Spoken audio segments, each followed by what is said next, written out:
Hello friends, അപ്പോൾ ഇന്നത്തെ നമ്മളുടെ വീഡിയോ എന്ന് പറയുന്നത് ഒരു അടിപൊളി ചിക്കൻ റോസ്റ്റ് ഉണ്ടാക്കുന്ന റെസിപ്പിയാണ് കേട്ടോ. അപ്പോൾ അതേ അടുപ്പത്ത് ഒരു ചീഞ്ചട്ടി വെച്ചിട്ട് വെളിച്ചെണ്ണ ഒഴിച്ച് കൊടുക്കുന്നുണ്ട്. വെളിച്ചെണ്ണ ചൂടായി വന്നപ്പോൾ ഒരു വലിയ സവാളയും കുറച്ചധികം ചെറിയുള്ളി അരിഞ്ഞതും ചേർത്തിട്ടുണ്ട്. ഉള്ളിയൊന്ന് നന്നായി വാടി വരാൻ വേണ്ടിയിട്ട് നമുക്ക് കുറച്ച് ഉപ്പ് കൂടി ഇട്ടിട്ട് ഇളക്കി കൊടുക്കാം കേട്ടോ.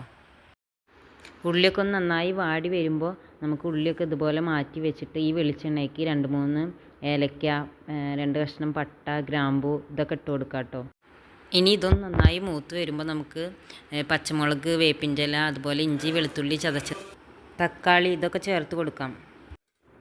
അപ്പം ഇനി ഇതെല്ലാം കൂടി ഒന്ന് നന്നായിട്ട് വഴറ്റി കൊടുക്കാം കേട്ടോ. ഇതൊന്ന് നന്നായി വാടി വന്നതിന് ശേഷം നമുക്ക് ആവശ്യത്തിനുള്ള പൊടികൾ ചേർത്ത് കൊടുക്കാം. മല്ലിപ്പൊടി, മുളക് പൊടി, മഞ്ഞൾപ്പൊടി, ഗരം മസാല, ചിക്കൻ മസാല പിന്നെ ഞാൻ ചേർക്കാറില്ല. ഇനി ഇതിൻ്റെയൊക്കെ പച്ചമണം മാറുന്നത് വരെ നമുക്ക് നന്നായിട്ടൊന്ന് വഴറ്റി കൊടുക്കാം. അതിനുശേഷം നമുക്ക് ആവശ്യത്തിനുള്ള വെള്ളം ഇതിലേക്ക് ഒഴിച്ചു കൊടുക്കാം. ഇനി നമ്മളെ കറി നന്നായിട്ട് തിളച്ച് കഴിഞ്ഞാൽ നമുക്ക് ചിക്കനും ചേർത്ത് കൊടുക്കാം കേട്ടോ. അപ്പോൾ അതേ കറി നന്നായി തിളച്ച് സെറ്റായി വരുന്നുണ്ട്. അപ്പം ഇനി ഇതിലേക്ക് നമുക്ക് മല്ലിച്ചപ്പ്, പുതിന, വേപ്പിൻ്റെ ഇല അതൊക്കെ ഇട്ട് കൊടുക്കാം കേട്ടോ. അവസാനമായിട്ട് നമുക്ക് കുറച്ച് കുരുമുളക് പൊടി കൂടി ചേർത്ത് കൊടുക്കാം കേട്ടോ.